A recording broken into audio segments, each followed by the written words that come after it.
the EFF says the success of its national shutdown is evident, and that's proven, it says, by the number of people and businesses who, in fact, stayed away yesterday. Balita Tani reports. Raise the red flag high. EFF leader Julius Malema has described Monday's shutdown protests as the most successful in history. But ANC members claim the shutdown was a non-event and a monumental failure, with the DA saying the EFF's bark is always bigger than its bite. Supporters took to the streets to call for an end to load shedding and for President Cyril Ramaphosa to resign. The EFF says its national shutdown achieved its objectives. We introduced a new type of shutdown, one that wasn't characterized by violence, by death, as much as most of society will reject a regressive sector of society, and even the state tried to fearmonger around our shutdown. So we think it was a success, particularly because we redefined what it means to have a shutdown without a loss of life, without violence, without destruction of property. The core business of a national shutdown is to ensure that there is an inconvenience not only to the economy but to the normal operations of industry. And for us that was successful because if you looked around all the taxi ranks, the malls, the buses, the train stations, they were ghost towns. In Pretoria, where the main march took place, and in some other areas, the party managed to bring in the numbers. But in other parts of the country, the EFF struggled to bring in the crowds. The people who came out and registered their dissatisfaction, no matter their numerical amount, they must be respected and they must be applauded because they are participating in something that has not gained mass popularity yet. They are starting a discourse, and they've been able to do that yesterday, and we've seen it all across the country. And we're pleased with the discipline that our members showed. And we're pleased, of course, as well with those political parties and civic organizations that pledged their support to the national shutdown of the EFF. So we weren't launching a rally. We were having a national protest, and that was successful. Our message was registered. It has been the core message in the entire week in South Africa. The entire day in South Africa, there was rolling coverage of the national shutdown in different locations. And that is what we needed to instill in the consciousness of our people, that we must be tired of the leadership of Ramaphosa. We must be tired of the continued rolling electricity blackouts, high unemployment, high gender-based violence, and lack of service delivery. Political analyst Stephen Friedman disagrees that the EFF's protests were a success. Look, to be frank, the media love the EFF. It's good theatre, it's drama, etc. But I think one always has to go beyond the drama and say, look, how many people are represented here? And when one does that, one puts it in perspective. The most successful mass movement in this country's history was the trade union movement over a period of 10 or 15 years. And really, this is a pale shadow of that. It's nothing like that. Meanwhile, some Johannesburg residents have shared mixed views on the shutdown.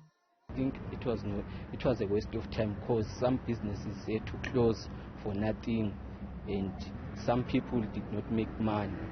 We are tired of the load shedding, to be quite honest. But what I'm happy about is that there was no deaths, there was not a lot of violence. You know, it's a good initiative that Malema is actually rising up and standing for the people. To be honest, I do think it was very successful. I'm very proud actually of the EFF for making sure that it was a peaceful, silent protest that got the message across. Well, from the way I saw things, I think it was successful because we had electricity at least for 2 days. We stayed indoors, stayed at home. Didn't follow it too much on the news. I see that there's a few articles out whether it's a success or not in inverted commas, but I'm not sure. The EFF is gearing up to celebrate a decade of existence this year. The 2024 elections will be a critical test on whether the party can grow its support, which is currently sitting at just under 11% nationally. For Newzroom Afrika on Channel 405, I'm Bali Tetani in Johannesburg.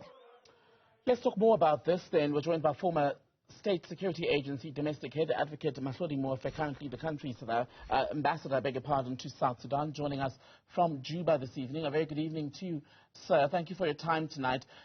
Just as someone who's worked in intelligence, what sort of planning and anticipation would have gone into the decisions made around the police and government response? Good evening, Tembekile.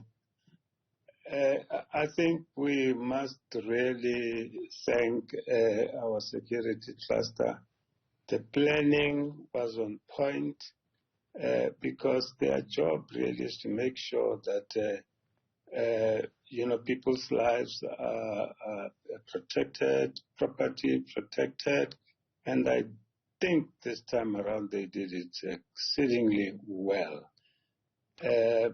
Remember, Tembekile, protesting or marching, it's everybody's democratic right. But let me hasten to say that I think South Africans must begin to appreciate the resource they have, the resource called South Africa. Some countries in the world yearn to have that resource we have in South Africa. And I think we're playing with that resource. Some of us, were in the struggle, in the belly of apartheid, were marching and protesting. The price of protesting or marching was death. I was in the leadership of the 1976 cohort. We lost many of our learners. They were in our teens. Now, South Africans have got to appreciate that this democracy brought so many things. And we are in a position where we can engage robustly, in parliament, in government, everywhere else, in meetings.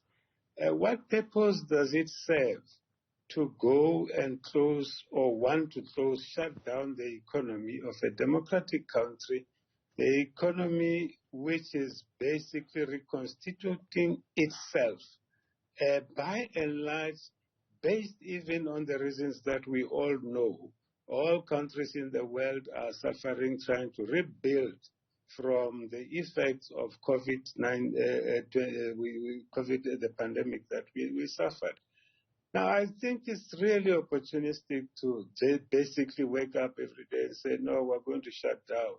Okay. I can tell you in 76, in our teens, we planned to bring the Bantu education system down. So we had that objective as the outcome we wanted. Now, you cannot have an objective which says, no, the march was a success because people didn't go to work. Informal traders lost a lot of revenue. People who basically depend on selling. People who organize this march, all of them are gainfully employed. And I can tell you now, if they earn their salaries on the 25th of the month, which falls on Saturday, I'm sure, their phones will be ringing with money getting to their bank accounts on Friday. But I can tell you, hawkers lost a lot of money. People selling perishables, had to throw them away because perishables must be sold fresh all the time.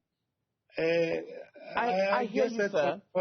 I hear that, but protest has always been, as you yourself have highlighted, one of the forms of expression in South Africa, and even under the democratic dispensation, we've seen many more. And what people have been struggling with this week is just the level of response. For example, when you hear of the deployment of about 3,000 members of the SANDF, people posting videos of armed defense force vehicles passing through their streets, that conjures up for some very similar memories to what you're describing under apartheid. And they say, well, the shutdown wasn't an overall violent... No. If I may finish my question, please, sir. They say that yesterday wasn't a program that was violent or full of intimidation to the extreme. So they wonder what would have informed it. Would it not be better if there was more, detail given to explain government's planning as to why that was warranted? No, Mkhototo, perhaps you were not there during that time when we were dying as teens at the time, Marching that time meant that you'd be basically facing bullets from the apartheid government. This time around, you march in a situation where you know that you can discuss these things. Whether in parliament, people who are marching are parliamentarians. They can discuss these things in parliament. If you want to have a new president, I mean, we are voting next year. I mean, you go and campaign and do these things. But you don't honestly disturb the economy, which is basically trying to rebuild itself under the disguise that there are no jobs. In fact, the very little jobs that you have, you are destroying them themselves. So we cannot compare. We cannot compare the two, Tembekile. But what have the debates done for the country? I mean, there have been multiple debates in Parliament alone on the issue of load shedding, multiple debates on the issue of unemployment. The language has moved, in fact, in the last decades from the creation of jobs to the creation of job opportunities, etc. And while parliamentarians can use Parliament as a platform to raise their concerns, protest remains a legitimate and legal means. Yes, I know destruction of property, intimidation and violence aren't rights that we have as far as things that we can do to other people, but you are allowed to protest. I'm not saying that you're not allowed to protest, Tembekile. I'm saying that we've got to appreciate the fact that in this six administration, there have been so many challenges. We have challenges of COVID, we have challenges of electricity, and I think we shouldn't suffer from selective amnesia.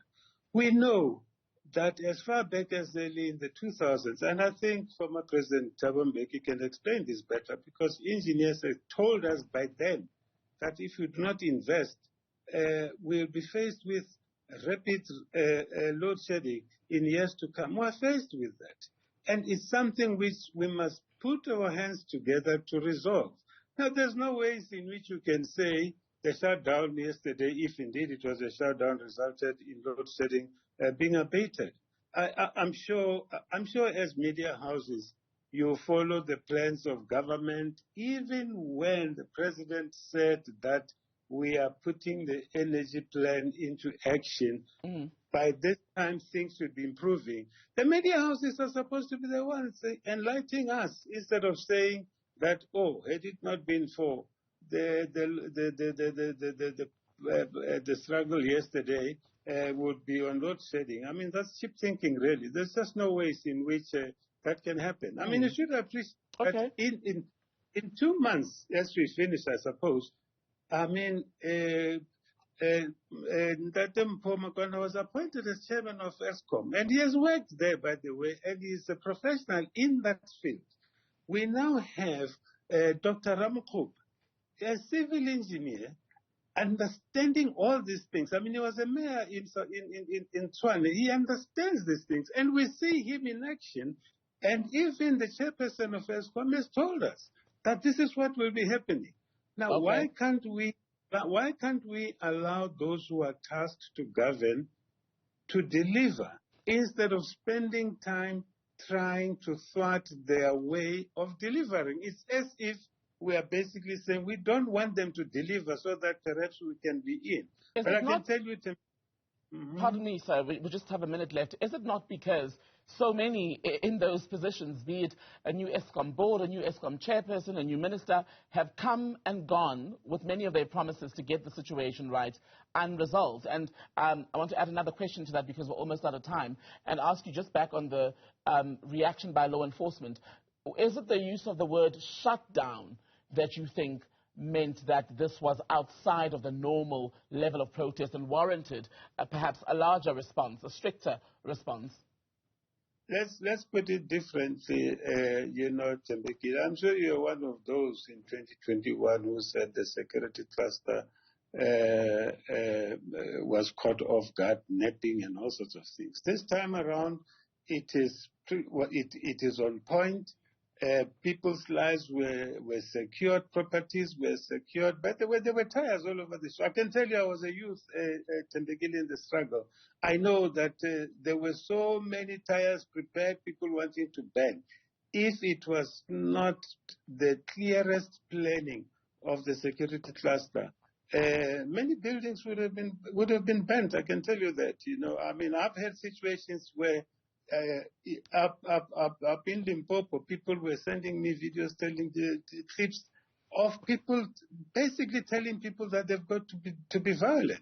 So we shouldn't pretend as if things were going to be normal. I can tell you, if the security cluster didn't prepare itself today, the media will be the first ones to say, no, this security cluster is useless and all sorts of things.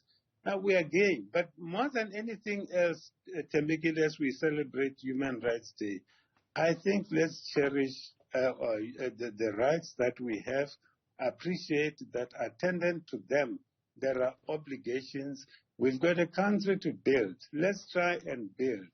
There's no point trying to fight to be in positions, perhaps next year, or you want to fast track all those things in a situation where you'll inherit an empty shell. We've got our children, our grandchildren who inherit this resource.